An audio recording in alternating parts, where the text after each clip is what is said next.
شپر کش، شپر کہتے ہیں اس کو، شپر مانے چمگادڑ. چمگادڑ کو کیا بولتے ہیں آپ کے پاس؟ مجھے نہیں معلوم. ہاں چمڑے کی چوری بولتے ہیں.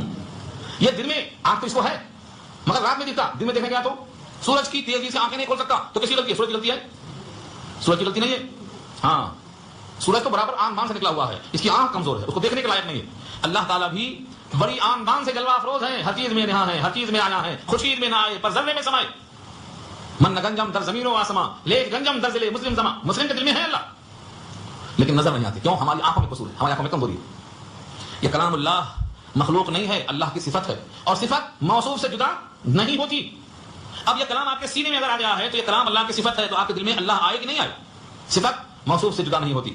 کوئی کہتا میں بہادر ہوں مگر میری بہادری گھر میں ہے، مان لیتے آپ؟ میں سخی ہوں مگر میری سخاوت گھر میں بیوی کے پاس ہے، مانتے آپ؟ میں بہت گورا ہوں لیکن میرا گوراپن گھر میں رکھا ہوا ہے، مان لیتے آپ؟ صفت انسان کے ساتھ ہوگی. پھول کہتا ہے میں پھول ہوں، میری خوشبو باہر رکھی ہوئی ہے. پھول تو اپنے خوشبو کو الگ نہیں کرتا، تو صفت موصوف سے الگ نہیں ہوتی. یہ قرآن اللہ کی صفت ہے، جس سینے میں جتنا آئے گا اتنا گویا اس نے اللہ کو اپنے سینے میں اتار لیا ہے. اسی واسطے حضور نے کہا جس کے سینے میں قرآن ہے وہ گھر آباد ہے، اور جس کے سینے میں قرآن بالکل نہیں ہے وہ ویران گھر ہے، کھنڈرات میں تبدیل ہو چکا ہے. اس لیے بولتا ہوں کچھ نہ کچھ تھوڑا تھوڑا دھیرے دھیرے آہستہ آہستہ اس اللہ کے کلام کو، جو کلام اللہ کی صفت ہے، دل میں اتارنے کی کوشش کرو. اسی واسطے میں آپ کو دعوت دیتا رہتا ہوں. یہ ولیمے کی دعوت تو کھاتے رہتے آپ، اسے کوئی منع نہیں کرتا آپ کو، مگر یہ بھی کھاؤ، یہ روح کی غذا. تو فرمانا یہ ہے، اللہ کا ارشاد یہ ہے کہ اللہ نے ان کو کھائے ہوئے بھوسے کی طرح کر دیا. کیا کس نے؟ اللہ نے. نظر نہیں آیا، پرندہ نظر آیا، پرندے کا گھور نظر آیا، اور ان کے چوٹ سے گرتا ہوا کنکر نظر آیا، لیکن یہ سب اللہ فرماتے ہیں میں نے کیا، کام میرا ہے. کوئی بھی کام جب بندہ کرتا ہے تو بندہ یہ نہ سمجھے کہ میں کرتا ہوں، کیا سمجھے؟ اللہ نے کروایا. جب خضر نے کوئی کام کیا تو کیا کہا؟ وما فعلته عن امری، میں نے خود سے یہ کام نہیں کیا ہے. فاراد ربک ان یبلغا اشدہما، فاراد ربک، رب نے کہا کرے، رب نے چاہا کرے تو میں ایسا کر رہا ہوں. خضر کا ہر عمل رب نے چاہا. ایک عمل تھا کشتی خراب کرنے کا، وہ بھی خدا کے حکم سے تھا، لیکن ادب سے کہتے ہیں فاردت و نعیبھا، میں نے چاہا کہ اس کو عیبدار کر دوں. تو آپ سمجھو اس چیز کو بہت اونچی چیز سمجھا رہا ہوں. اللہ تعالیٰ بندوں سے جو کام کراتے ہیں، بندہ سمجھتا ہے میں نے کیا، مسجد میں نے بنایا، حج میں نے کیا، عمرہ میں نے کیا، فلاں کام میں نے کیا. تم نے کچھ نہیں کیا میاں، اللہ نے کیا ہے. جس دن یہ خیال آیا کہ سب کچھ اللہ نے بنایا ہے، ہم کو اللہ نے بنایا ہے، ہمارا عمل اللہ نے بنایا ہے، تب آپ کا ایمان پختہ ہوگا. جب تک میں باقی ہے تب تک کچھ بھی نہیں ہے. واللہ خلقکم وما تعملون، اللہ وہ ہے جس نے تم کو بھی پیدا کیا، تمہارے اعمال کو پیدا کیا. تمہارے بس کی بات نہیں ہے کچھ کرنے کی، اس لیے ہمیشہ اللہ سے مدد چاہو. ہمیشہ اللہ سے دعا کرو کہ اللہ مجھ کو صحیح کام کی توفیق دیجیے، ہم کو ایسے کام کی توفیق دیجیے جن سے آپ راضی ہو جاتے ہیں. یہ دعا کرنا پڑے گا آپ کو. تو اس صورت کا یہ پیغام ہو گیا. اب اس واقعے کی وجہ سے پورے قریش کا حال کیا تھا؟ ہیرو بن گئے. اللہ نے کام کیا لیکن ان کے شہر میں یہ واقعہ پیش آیا، اور وہ گھر جس کو بچایا گیا وہ گھر ان کے شہر میں ہے، اس لیے پورے شہر کی عظمت بیٹھ گئی. مکہ کی حرمت، مکہ کا احترام، مکے والوں کی شان ساری کائنات میں دھوم مچ گئی. جہاں جہاں لوگ گئے مرتے ہوئے اطلاع پھٹ گئی، اللہ کا عذاب آیا، دشمن بھاگ گئے. مکے والوں میں سے کوئی لڑنے کو نہیں آیا، پرندوں نے سب کو مار کے تباہ کر دیا. تو یہ واقعہ ہے، اس کو معجزہ کہتے ہیں. جو بندوں سے نہ ہو سکے اس واقعے کو معجزہ کہتے ہیں. اگر نبی کے ہاتھ پہ ہو تو معجزہ، غیر نبی کے ہاتھ پہ ہو تو کرامت، بشرطے کہ وہ مومن ہو. اور غیر مومن کے ہاتھ پہ ہو تو اس کا نام استدراج ہے. اور نبی کی نبوت کے اعلان سے پہلے ہو، نبی کی نبوت سے پہلے ہو، نبی کی پیدائش سے پہلے ہو تو اس کو ارہاس کہتے ہیں. سنگ بنیاد ہے. اب نیا زمانہ شروع ہونے والا ہے، دنیا میں نئی روشنی پیدا ہونے والی ہے. اب سید الانبیاء دنیا میں آ رہے ہیں اور ساری ظلمتوں کو دور کرنے کے واسطے، نور توحید پیش کرنے کے واسطے، قرآن کریم کے ذریعے سے حلال و حرام کا حکم پیش کرنے کے واسطے تشریف لا رہے ہیں. یہ ہے ارہاس، سنگ بنیاد نبوت کی. قریش اس عظمت سے فائدہ اٹھا لیا. وہاں عام طور سے چوری بہت ہوتی، ڈکیتی بہت ہوتی، زنا بہت ہوتا، لوٹ مار بہت ہوتی، جنگیں ہوتی. کوئی سفر کو نکلتا نہیں کی وجہ سے پورا قافلہ مل کے جاتا، تلوار لے کے جاتے. مقابلہ ہوگا، جیتیں گے تو ہم اور ہاریں گے تو وہ. کوئی قانون نہیں تھا، جنگلی قانون تھا. اللہ نے خود کہا ہے یتخطف الناس من حولہم، یتخطف الناس من حولہم، لوگ اچک لیے جاتے تھے مکے کے اطراف. کوئی بھی کہیں سے آیا تو لوٹ لیا، چھین لیا، مار دیا، قتل کر دیا. کہاں ہوتا تھا؟ ہر طرف ہوتا تھا، مکے کے اطراف تک ہو چکا تھا. یتخطف الناس من حولہم. یہ اللہ نے پیغام دیا، سب کی آنکھوں سے یہ بات واضح تھی. لیکن مکے والے جہاں جاتے کوئی ڈاکو قریب نہیں آتا، بولتا یہ اللہ کے گھر کے محافظ ہے. جس گھر کا حفاظت کرنے والا پرندوں کو بھیج سکتا ہے، ان کے ہاتھ ڈالیں گے تو اس کی غیرت کو غصہ آئے گا.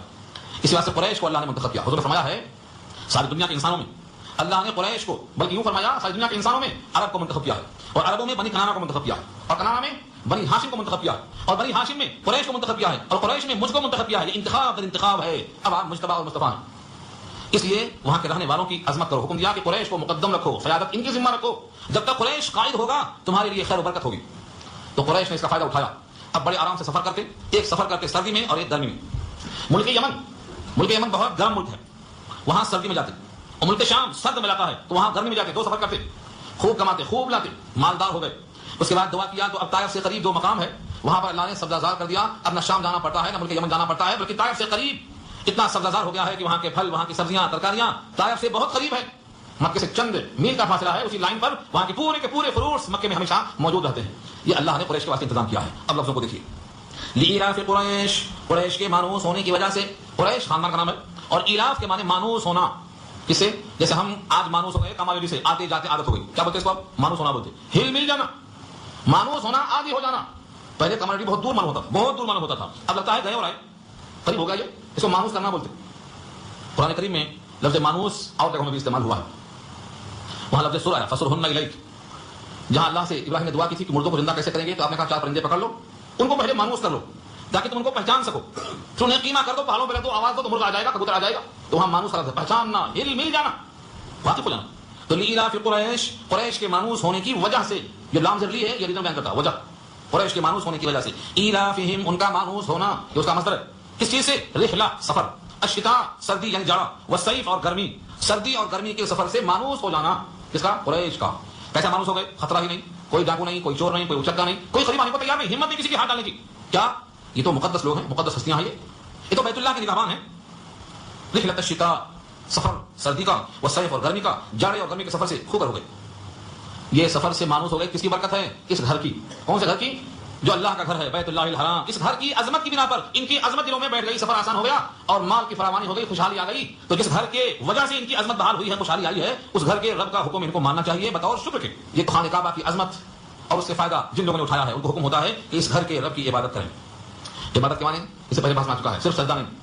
سورہ فاتحہ میں کیا کہا تھا؟ عبادت نام ہے تذلل, عاجزی اختیار کرنا, اپنی کمتری, اپنی بے مائیگی, اپنی عاجزی کو بڑے کے سامنے ظاہر کرنا, یہ عبادت ہے. نماز بھی عبادت ہے, دعا بھی عبادت ہے, قربانی بھی عبادت ہے, ہر احکام جتنے اللہ کے ہیں سب عبادت ہے. فلیعبدوا رب ھذا البیت الذی اطعمهم من جوع, جس نے کھلایا ان کو بھوک میں, کھلایا ان کو بھوک میں, وآمنهم, اور ان کو امن بخشا, من خوف, خوف کی وجہ سے امن بخشا, آمنهم, ان کو امن دیا, من خوف, خوف سے. اس میں 2 چیزیں پائی گئی, بھوک جب لگی تو کھانا, اور جب خطرہ ہوا تو امن. اس سے بڑی نعمت انسان کے لیے اور کیا ہو سکتی ہے کہ انسان بڑے امن اور چین سے, بھوک لگی تو کھانا حاضر. اطعمهم من جوع, مکے کے پہاڑ میں پانی دانا کچھ بھی نہیں, اسماعیل کی رگڑ سے زمزم نکلا, پانی آیا. اور جس خانہ کعبہ کی عظمت کی بنیاد پر ہر طرف سے ابراہیم کی دعاؤں کے طفیل میں پھلوں سے لدی ہوئی لالیاں آتی ہیں, پھلوں سے. کیا کہا ابراہیم نے؟ اجب الیہ ثمرات کل شیء, ہر طرف سے پئی ہوئی لالیاں ہی لالیاں آتی ہیں. جو دنیا میں کہیں نہیں ملتا ہے وہ پھل وہاں ملتا ہے. کشمیر میں جو سیب پیدا ہوتا ہے رزاق وال, ہم نے کشمیریوں کو کھاتے نہیں دیکھا, ملتے ہی نہیں وہاں. اسی باغ کے مالک کو ملتا ہے, باقی وہیں کا وہیں پے ہو کے مکہ پہنچ جاتا. جدے والے کھاتے ہیں. یا تو آپ باغ میں جائیں گے تو ملے گا, ورنہ جا کے جدہ میں کھانا پڑے گا. رزاق وال ہر رنگ کا سیب ہوتا ہے, ملتا کبھی دیکھا آپ؟ نہیں دیکھا. ہم نے دیکھا ہے اس کو باغ میں پیک ہوتے ہوئے. بہترین قسم کا سیب ہوتا ہے جو ہر رنگ کا ہوتا ہے, رزاق وال اس کا نام ہے. بہترین شیریں ہوتا. مہاراجا کھائیں گے تو کھٹا ہوگا, ڈیلیشس کھائیں گے تو سخت ہوگا, لیکن رزاق وال انتہائی شیریں ہوگا, نہیں ملے گا. یہ ان کی دعا کا ثمرہ ہے. یجب الیہ ثمرات کل شیء رزق, بتاؤ رزق کے اللہ تعالیٰ نے ان کے واسطے فراہم کر دیا. تو امن بخشا کب؟ خوف میں. جب ابرہا کی طرف سے لشکر آیا اور خوف لگا کہ ان کو کچل دیا جائے گا, تو اللہ نے اس خوف سے ان کو امن دے دیا. تمہیں کچھ کرنے کی ضرورت نہیں ہے, ان کو ہم دیکھ لیں گے. اس خوف میں امن دیا اور اس بھوک میں کھانا کھلا دیا. لہذا جس اللہ نے اتنی شان سے تمہارا اکرام کیا ہے, اس گھر کا وہ رب ہے, تمہیں اس کی بندگی کرنا چاہیے. یہ پیغام دیا ان دونوں صورتوں میں. دونوں صورتوں کا مضمون ایک ہے. دونوں صورتوں کے درمیان میں بعض لوگوں نے فرق ہی نہیں کیا ہے, مگر حضرت عثمان غنی نے جو مصحف نکالے تھے, اس مصحف میں دونوں کے درمیان بسم اللہ لکھا تھا. اس لیے آج تک وہی سلسلہ جاری ہے, ورنہ دونوں کا پس منظر, دونوں کا شان نزول, دونوں کے مضامین بالکل ملتے جلتے ہیں. اسی واسطے کچھ لوگوں نے خواہش بھی کی تھی, اور ہمارا بھی خیال تھا کہ دونوں صورتیں ہم نے پیش کر دی ہیں. اب ان دونوں صورتوں کے بعد جو مضمون آ رہا ہے, سوالات کا سلسلہ جاری ہے. اس میں ہمیں 2 باتیں دیکھنا ہے. ایک تو یہ کہ قریش کے لیے سفر کرنا آسان تھا, وہ اس زمانے کی بات تھی.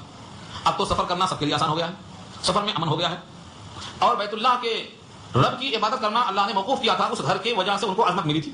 آج بھی مسلمان اگر غور سے دیکھیں اور سوچیں تو ساری دنیا میں ان کا کچھ دبدبا ہے, تو اسی بیت اللہ الحرام کی وجہ سے.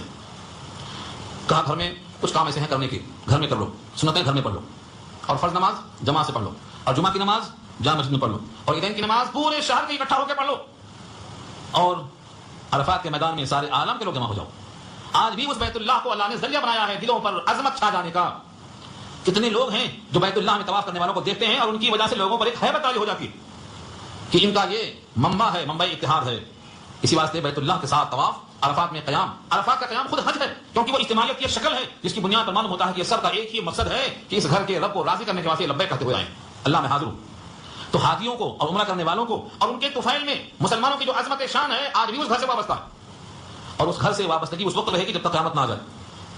علامات قیامت میں لکھا ہے کہ اس بیت اللہ کی اینٹ سے اینٹ بجانے والی قوم پیدا ہوگی, جس کی ناک چپٹی ہوگی، قد چھوٹا ہوگا، رنگ کالا ہوگا، جس کی پنڈلیاں گھٹی ہوئی ہوں گی اور جن کا چہرہ ڈھال کی طرح چپکا ہوگا، یہ لوگ بیت اللہ کی اینٹ بجا دیں گے۔ وہ زمانہ ہوگا قیامت کے قریب کا، قیامت کے قریب کا، تب اللہ کی طرف سے ان پر لشکر نہیں آئے گا، کیونکہ وہ قرب قیامت میں ہوگا، اور قیامت اس وقت تک نہیں آئے گی جب تک زمین پر ایک اللہ اللہ کہنے والا باقی رہے گا۔ اس کا مطلب کیا ہوا؟ اس وقت لوگ بیت اللہ کا حق ادا کرنے والے باقی نہیں رہیں گے، اس لیے قیامت آئے گی، اور وہ طواف کبھی بند نہیں ہوگا۔ قرب قیامت میں یہ واقعہ پیش آئے گا، تب تک طواف کرتا ہی رہیں گے لوگ۔ تو یہ مت سمجھو کہ ایک واقعہ تھا گزر چکا، ان کے لیے بیت اللہ کا طواف تھا، ان کے واسطے بیت اللہ کی عظمت تھی، ان کے واسطے بیت اللہ کے رب کی عبادت تھی، نہیں، وہ عظمت کا مرکز آج بھی ہے اور قیامت تک وہ مرکز باقی رہے گا۔ لہذا اپنے دلوں سے اس گھر کے رب کی محبت کو دانے مت دینا۔ اس گھر کا جو رب ہے وہ ساری کائنات کا رب ہے، اس کی بندگی میں ہم سب کو آگے آگے آنا ہے۔ بندگی کیا ہے؟ اس کا حکم بجا لانا۔ اس کے حکم کا مجموعہ کہاں ہے؟ یہ قرآن ہے، اور اس پر عمل کر کے دکھایا نبی نے، وہ سنت ہے، اور جس ٹیم کو تیار کیا حضور نے وہ صحابہ کا تعامل ہے۔ اس لیے اپنے آپ کو لگانا ہے۔ ہم کو بھی تو اللہ نے امن دیا ہے خوف کے مقام پر، اللہ نے ہم کو بھی کھانا دیا ہے بھوک کے موقع پر، جو جو نعمتیں ان کو میسر تھیں آج ساری نعمتیں اللہ نے میسر کی ہیں۔ اس لیے اس رب کے عبادت کے لیے ہم سب کو بھی آگے بڑھنا ہے۔ اللہ تعالیٰ عمل کرنا آسان فرمائے۔ وآخر دعوانا ان الحمد للہ رب العالمین۔